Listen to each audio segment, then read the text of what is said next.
큰 변화의 물결이 찾아왔습니다. 어떻게 보면 아직까지도 한 교회가 모여서 모든 성도가 함께 모여서 예배드리는 자리가 쉽지 않은 것이 여전까지 이어지고 있는 것이죠. 그래서 어떻게 보면 우리가 이런 시기 때에 많은 사람들이 이렇게 얘기합니다. 예배의 위기가 찾아왔다라고도 얘기를 하기도 하고, 또한 여러 가지서 한국 교회 또한 전 세계 많은 교회들의 위기가 찾아왔다고 얘기를 하기도 합니다. 하지만 오늘 우리가 말씀 속에서 이 말씀을 함께 읽으면서 그 묵상하고 또 말씀을 통해 기억하고자 하는 것이 하나가 있다면 바로 무엇보다 교회라는 중요한 사실입니다. 자, 따라합시다. 교회는 생명이다. 교회는 유일한 것이다. 그것을 오늘 기억하면서 특별히 우리의 시대적 상황 속에서도 또한 이 교회의 은혜가 얼마나 큰 건지를 우리가 성도로서 동일하게 기억하시면서 말씀을 함께 알아가는 그런 귀한 시간 되기를 주님의 이름으로 소망합니다. 여러분 잘 아시는 것처럼 이 에베소라는 지역에 에베소 교회가 세워져 있는 것이죠. 사도 바울이 로마의 감옥에 갇혀 있을 당시에 이 에베소, 특별히 에베소라는 이 대도시에 위치한 교회에는 많은 인종들과 사람들이 교회로 이루어진 곳입니다. 그곳에도 유대 그리스도인들과 이방인 그리스도인들이 섞여서 그들이 함께 예배드리고 함께 교회로서 생활하던 곳이죠.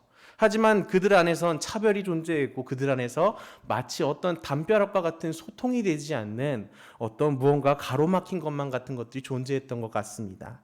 그래서 사도 바울은 로마의 감옥에서 이런 소식들을 듣고 에베소 교회에게 예수 그리스도께 세우신 교회가 지금의 에베소 교회를 낳았고 또한 무엇보다 여러 문제들이 생길 수밖에 없는 게 아니라 교회가 온전히 이루어야 되는 모습이 어떤 것인지를 또한 교회가 어떤 모습으로 세워졌는지를 분명하게 이야기하며 교훈하고 있는 것이 오늘 함께 읽은 본문의 말씀입니다.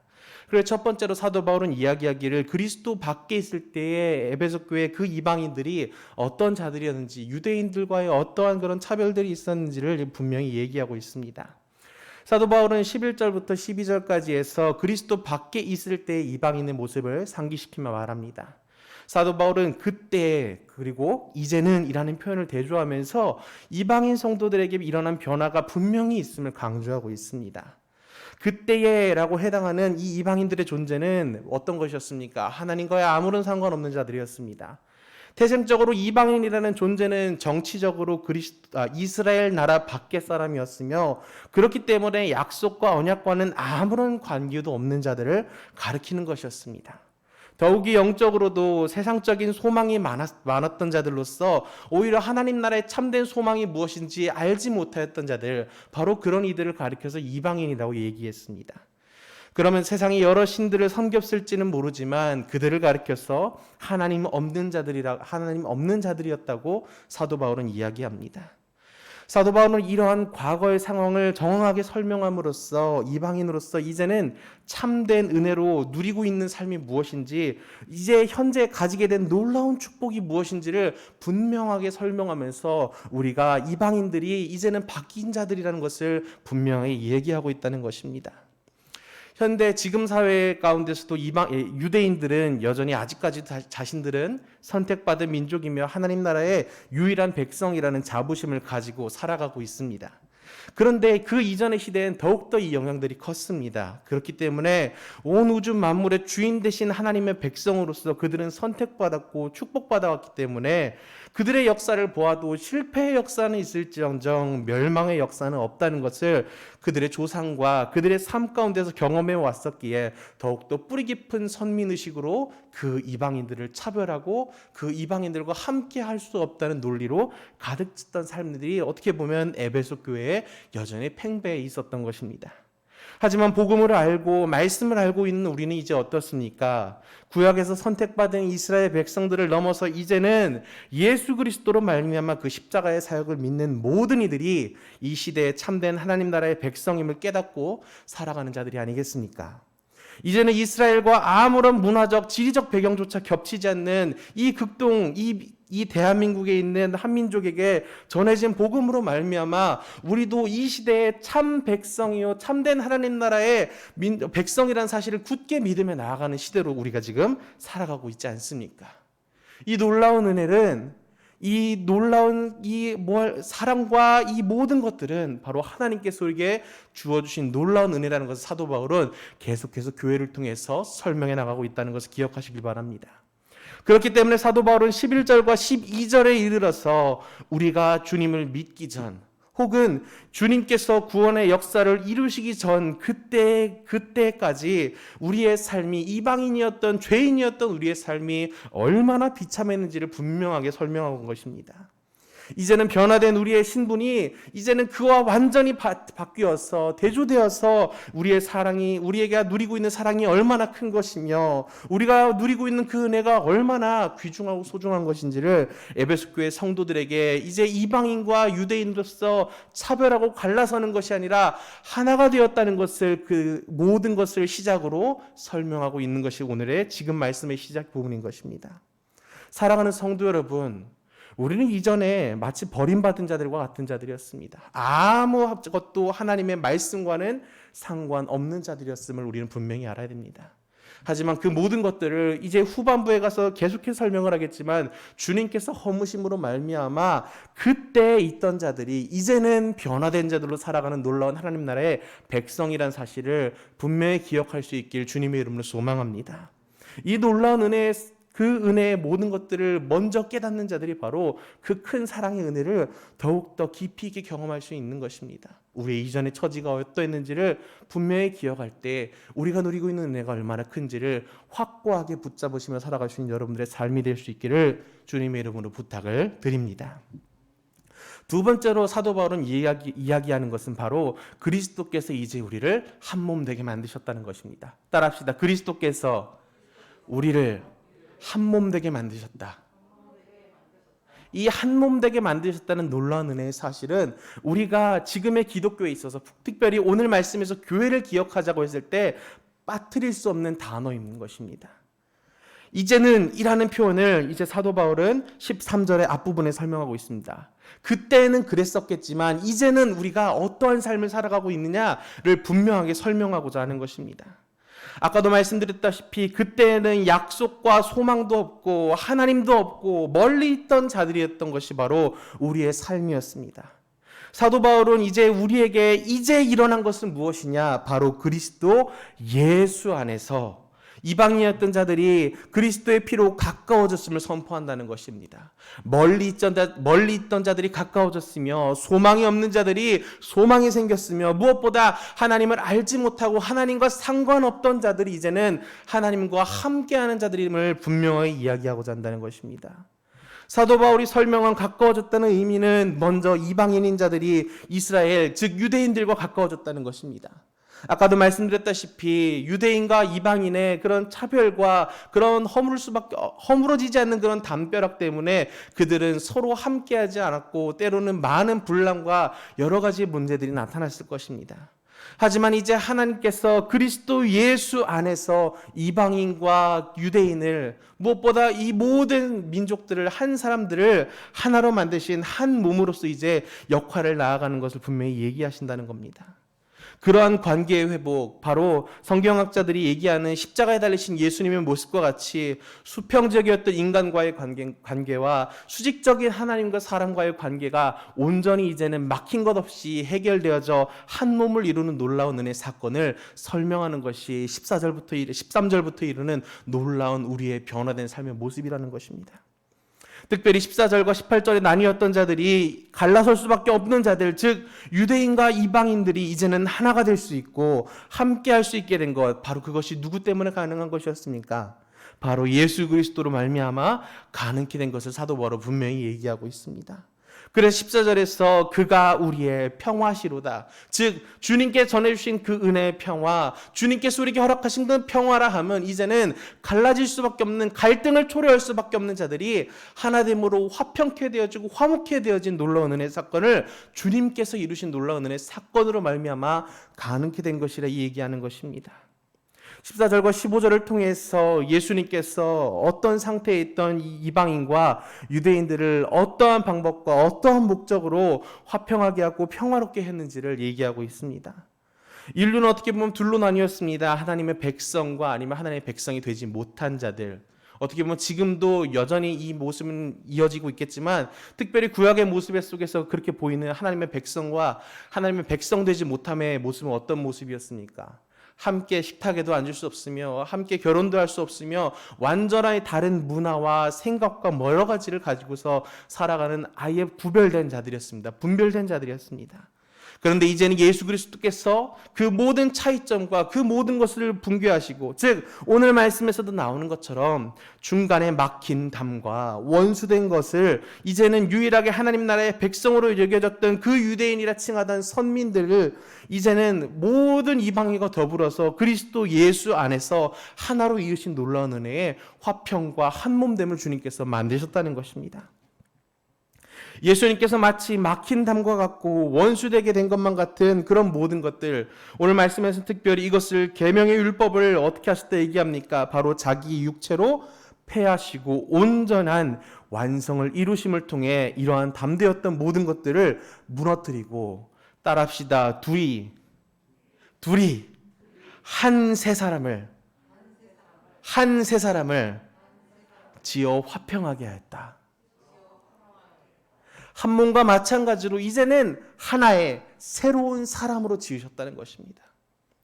이 모든 것, 이 놀라운 은혜, 이 한 세 사람이 되었다는 것은 단순히 이전에 떨어져 있던 것을 어떤 접착제로 붙여놓는 것만 같은 그런 엉성한 부분이 아니라 완전히 새로운 하나로서 마치 원래부터 하나였던 것처럼 완전한 관계로 회복시켰다는 그 놀라운 진리의 선포가 바로 예수 그리스도를 통해 우리에게 허락하신 그 모든 중간에 막힌 담과 원수되었던 것을 무너뜨리신 놀라운 은혜의 사건이라는 것입니다. 이를 통해 사도 바울은 이 둘로 나뉘었던 자들을 붙이시는 정도의 표현이 아니라 완벽한 한 사람이라는, 한 세 사람이라는 표현을 사용하여 얘기하고 있습니다. 그래서 그 십자가의 사역이 우리의 어떤 관계로서 우리를 하나로 만드셨는지를 우리 안에서 분명하게 설명하고 있다는 것입니다. 이를 그의 십자가를 통하여서 이 둘을 한 몸으로 하나님과 화목해 하셨다는 놀라운 은혜의 사건까지 이르게 된다는 것입니다. 인간과 인간과의 관계에서도 하나 될 수 없는 존재들이, 하나님과 우리와의 관계에서도 하나 될 수 없는 존재들이 이제는 그 모든 것이 예수 그리스도로 말미암아 하나 되었고 주님 안에도 하나 되었다는 놀라운 은혜의 사실은 이제는 더 이상 하나님께서 어떤 차별성을 두고 그 민족들을 찾으시는 것이 아니라 모든 민족을 이르러서 하나님의 한 몸된 백성으로 삼으신 그 놀라운 구원 계획의 완성을 우리에게 보이고 계시다는 것입니다. 이방인과 유대인들을 가리켜 이제는 한 세 사람으로 이으셨다는 이 표현은 바로 한 몸으로서 이제는 죄로 인해 원수되었던 하나님과의 관계도 화목하게 되었다는 그 놀라운 사실조차 우리는 빠뜨리지 않을 수가 없습니다. 그 놀라운 십자가의 보혈로 말미암아 원수될 수밖에 없던 우리의 죄를 소멸하셨다고 바로 사도 바울은 우리가 한 몸됨에 있어서 하나님과의 관계에 대해 이렇게 설명하는 것입니다. 이 얘기를 함에 있어서 우리가 빠뜨릴 수 없는 것은 바로 우리가 어디서부터 그 죄가 시작되었냐는 것입니다. 태초부터 그 죄는 시작되었지 않았습니까? 창세기에서부터 우리가 알 수 있는 것처럼 아담과 하와로 인해 생겨났던 하나님 앞의 불순종은 결국에는 하나님과의 관계에서도 끊어지며 사람과 사람과의 관계에서도 끊어지면서 그 모든 것들이 엉켜지고 무너뜨려지고 아무것도조차 회복할 수 없는 그런 상태였는데, 이제는 그 모든 것들이 누구로 인하여? 바로 예수 그리스도로 인하여 온전히 회복해 되어져 한 몸 되게 하시고 한 세 사람 되게 하셨다는 놀라운 은혜가 우리 안에 주어진 귀한 은혜라는 사실을 분명히 기억할 수 있길 주님의 이름으로 부탁을 드립니다. 이 사실을 기억한다는 것이 우리의 삶에 얼마나 큰 변화를 불러일으키는지 여러분 분명히 아셔야 됩니다. 왜냐? 바로 우리의 각자의 구원에 있어서는 개인의 고백을 따라서 하나님 앞에 고백함을 통해, 하나님께 우리가 구원받음을 통해, 주님을 영접함을 통해 우리가 구원받았다 얘기할 수 있습니다. 하지만 구원받은 거룩한 하나님 나라의 백성은 개개인으로 끝나지가 않습니다. 이제는 그 개인이었던 존재가 구원받은 자로서 어떻게 된다는 것입니까? 오늘 말씀에 나온 것처럼 한 몸됨으로 한 세 사람 되어짐으로 이제는 우리가 하나 된다는 놀라운 은혜의 사실을 사도 바울은 분명히 얘기하고 있다는 것입니다. 에베소 교회는 이방인과 유대인이었다면 지금의 이 시대를 살아가고 있는 자들은 어떻습니까? 죄인된 자들과 의인으로 칭함받는 자들이 이제는 온전한 한 몸을 이루어서 그리스도 안에서 하나가 된 놀라운 은혜의 사실을 우리에게 이야기하고 있다는 것입니다. 이 모든 것이 예수 그리스도의 십자가의 사역으로 말미암아 이제는 먼데 있는 자들과 가까이 있는 자들, 즉 이방인과 유대인들에게 찾아오심으로 한 몸됨의 평화를 가르치셨으며 무엇보다 하나님과의 관계를 처음과 같이 돌리심으로 이제 주님 앞에 다가설 수 없는 죄인인 모습이 아니라 한 몸된 성도를 성령 안에서 아버지께 나아가는 놀라운 은혜의 완성을 우리에게 이루셨다는 은혜의 사실을 사도 바울은 분명히 얘기하고 있다는 것입니다. 우리의 위치의 관계가 어땠습니까? 소망 없는 자들, 하나님을 알지 못하는 자들, 먼데 있는 자들, 이제는 그 모든 것이 바뀌어서 한 몸 되어지고 한 새 사람 되어지고 가까이 있는 자들로서 무엇보다 이제는 하나님을 주님과 하나님으로만 불릴 뿐만 아니라 하나님을 아버지라 불리는, 성령 안에서 모든 성도가 하나님을 아버지라 부르는 놀라운 은혜의 사실 아래 우리가 한 몸 되었다는 것을 분명히 기억할 수 있길 주님의 이름으로 부탁을 드립니다. 사랑하는 성도 여러분, 십자가의 놀라운 은혜의 사건을 경험한 자들은 개인의 삶으로만 살아가는 것으로 끝나는 것이 아닙니다. 나만 잘 좋은 모습으로, 모범적인 모습으로 살아가야지 이것은 성도된 모습도 아니요, 오늘 설명하려는 교회된 모습도 아닙니다. 참된 십자가의 사랑으로 말미암아 십자가의 은혜로 변화된 성도의 모습은 오늘 본문 말씀에서도 분명히 얘기하는 것 같이 한 몸된 모습으로, 한 새 사람의 모습으로 이제는 우리가 소속되어져 함께하는 이 교회 가운데 우리의 그 은혜를 함께 누리며 살아가는 귀한 은혜가 우리의 삶 가운데 이루어져 간다는 것입니다. 한 몸 된다는 사실을 우리가 기억하지 못하고 망각할 때에 때로는 우리가 이 교회 안에서 한 몸됨으로 살아가는 것이 너무나도 힘들 때 쉽게 그 사실을 포기하며 그 은혜를 누리지 못하고 살아갈 때가 있습니다. 때로는 우리가 완성되지 못한 모습으로 인하여서 서로가 서로에게 가시돋치고 상처된 모습이 있을 수 있을지 모르겠지만, 하지만 분명히 기억하시기 바랍니다. 주님께서는 그 어떠한 것이라도 십자가의 은혜로 말미암아 우리를 한 몸으로, 한 새 사람으로 하나 되어 지으셨다는 놀라운 은혜 사실을 분명히 기억할 수 있길 주님의 이름으로 부탁을 드립니다. 마지막으로 사도 바울이 얘기하는 것, 그것은 바로 그리스도께서 가져오신 그 평화로 말미암아 이제 우리가 교회되었다는 사실입니다. 분명히 기억하시기 바랍니다. 아까도 말씀드린 것처럼 성도는 개개인으로 남을 수 있는 존재가 아닙니다. 성도는 분명하게 한 교회로서 한 몸됨으로 한 새 사람으로 남는 존재라는 것입니다. 실질적으로 우리가 함께 읽은 본문 말씀 속에서 어찌 보면 교회라는 단어를 직접적으로 사도 바울은 언급하고 있지는 않습니다. 전반부나 후반부에 가서 그때 가서 사도 바울은 이 모든 것들이 바로 교회를 통하여 이루신 하나님의 놀라운 은혜라는 사실을 분명하고 확고하게 밝히곤 합니다.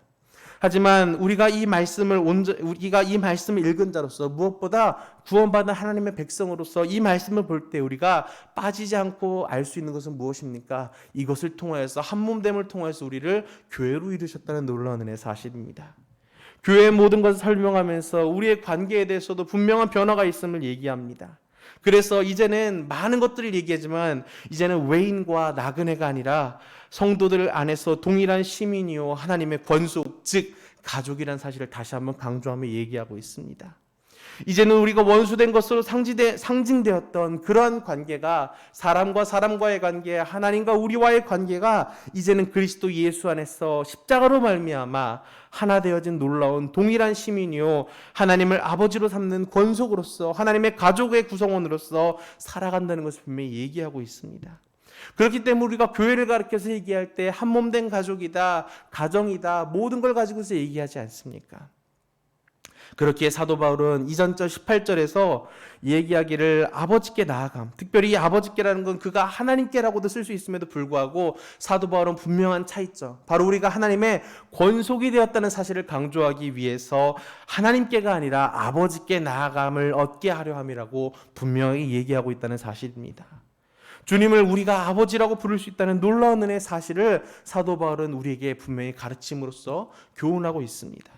이 가족적 관계는 이 20절과 22절에 이르러서 건물로 비유해서 얘기합니다. 이제는 그 성도가 하나님 나라의 시민이요 하나님의 권속인 우리가 든든한 기초 위에 지어져 가고 세워져 가고 있다는 것입니다. 이 기초의 중심은 모퉁이들 대신 예수 그리스도시며 그 사도들의 가르침을 통하여서 복음의 은혜 진리 위에 우리가 이제는 교회로서 마치 건물과 같이 그리스도 위에서 그의 진리에 중심하여서 세워진 자들임을 우리에게 분명히 얘기하고 있습니다. 건물이 세워질 때 그 기초가 얼마나 중요한지 우리는 다들 잘 알고 있습니다. 그런데 그 기초가 특별히 사람의 어떤 가르침도 아니고 세상적인 지식과 학문들이 아니라 사도 바울은 분명히 얘기하기를 바로 그리스도께서 친히 모퉁이 돌 되었다 얘기하신다는 것입니다.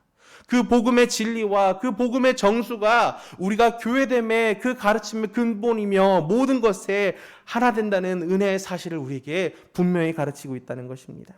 사랑하는 성도 여러분들, 온전하고 완전하신 그 복음 자체가 우리의 그 발 아래에 기초로 계시기 때문에 이 교회는 어떠한 풍파와 또한 어떠한 환경 가운데서도 무너질 것만 같을지라도 다시 한번 세워지며 그 기초가 남아있음으로 말미암아 매 순간마다 어떻게 보면 사람들의 눈으로 실패할지 모르겠지만 그 교회는 무너지지 아니하고 온전한 은혜로 세워져가는 은혜가 있다는 것을 분명히 기억할 수 있길 주님의 이름으로 부탁을 드립니다. 이 놀라운 사실은 얼마나 큰 일입니까? 앞서 설명드렸던 것처럼 그리스도의 놀라운 십자가 사역은 우리 각자의 개인을 구원하는 데서 그치지 않습니다. 이제는 그 구원받은 각자의 개인을 한 몸으로서 교회로서 그 그리스도의 모퉁이 돌 위에 세우는 놀라운 은혜를 우리에게 허락하셨다는 것입니다. 그래서 예수 그리스도께서 이루신 그 놀라운 은혜의 사역의 완성은 각각 구원받은 죄인들이 이제 그리스도 안에서 연합되어져 믿는 자들로서 한 몸이요 한 세 사람으로 분명히 세워진다는 것, 이 사실을 기억하며 살아가는 성도의 삶이 바로 교회적 삶이요 교회로서 살아가는 성도의 삶임을 분명히 기억하시길 바랍니다. 이 은혜는 갑작스럽게 예수 그리스도의 십자가를 통하여 갑작스럽게 생겨진 사건도 아닙니다. 이 계획과 이 놀라운 은혜는 이미 태초부터 하나님께서 그 하나님 나라, 당신의 나라를 만드실 때에 에덴 동산에서부터 계획하셔서 세우신 아담과 하와로부터 이미 그 은혜를 허락하신 하나님 나라의 놀라운 한몸됨의 모습임을 분명히 기억할 수 있길 바랍니다. 이제는 그 모든 것이 마치 잠시 잠깐 파괴되어지고 부서진 것만 같은 것들이 이제는 십자가로 말미암아 다시 한번 온전케 회복되어졌다는 것입니다. 마치 이 모든 것들이 사람의 눈으로 보기에는 아직도 아무것도 없는 것조차 보이고 때로는 실패한 것조차 보일지라도 하나님 은혜 안에서 예수 그리스도의 십자가의 은혜로 말미암아 우리가 이제는 교회로 세워져 가고 있다는 것을 분명히 얘기하고 있습니다. 그렇게 22절에서 분명히 강조하고 있는 것은 그리스도 예수 안에서 함께 지어져 가고 있다라고 얘기하고 있습니다. 우리가 이미 완성된 자들이 아니라는 것입니다. 그리스도와 예수 안에서 지어져 가고 있다고 얘기합니다.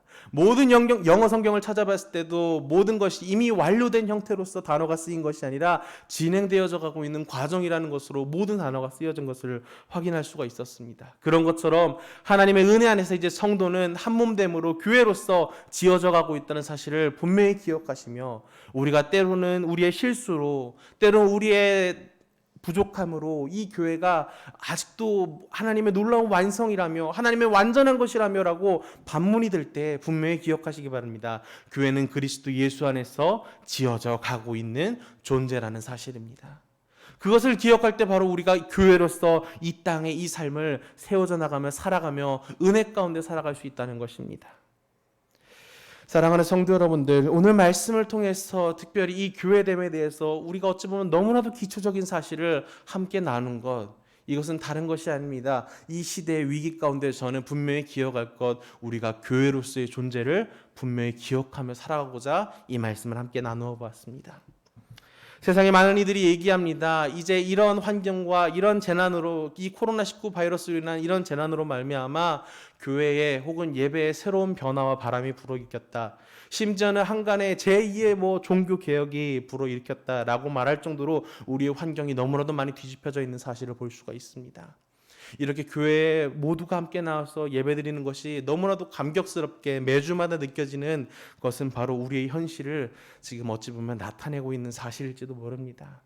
사랑하는 성도 여러분, 하지만 기억하시기 바랍니다. 우리가 예배의 환경이 달라지고 때로는 우리가 모임의 방법이 달라질 수 있을지언정 교회라는 그 중심적인 한 몸과 세 사람은 달라질 수가 없다는 사실입니다. 사도 바울이 분명히 얘기한 것처럼 성도는 개개인의 각자의 구원으로 끝나는 것이 아니라 이제는 온전히 한 몸으로 한 새 사람으로 지어져 입힘 받은 자들입니다. 그리스도의 그 모퉁이 돌 대신 그리스도의 놀라운 복음 위에 우리가 함께 지어져가는 하나님의 거하실 성전으로 세워져 가고 있는 자들이라는 사실입니다. 예배는 대체가 될 수가 있습니다. 예배는 여러 가지 형태로 나타날 수가 있습니다. 하지만 사랑하는 성도 여러분들, 생수교회라는 존재는 어찌 보면 우리의 모임 가운데 우리가 한 몸됨을 분명히 기억하고 있는 성도들만이 오직 유일한 주의 복음 안에 세워진 놀라운 은혜의 유일한 교회라는 사실을 분명히 기억할 수 있길 주님의 이름 부탁을 드립니다. 이 위기의 환경 속에서, 이 위기의 시대 속에서 어찌 보면 우리가 분명히 기억해야 될 것, 그것은 매 순간마다 우리가 예배를 드렸느냐 안 드렸느냐가 아니라 어찌 보면 우리가 진정으로 이 시대 가운데 교회로서 이 모든 성도들이 한 몸됨을 이루고자 하고 있느냐 안 하고 있느냐가 우리의 중요한 사실이라는 것입니다. 그래서 우리가 이 시간 함께 온전히 이 모든 것 은혜를 기억하면서 함께 기도했으면 좋겠습니다.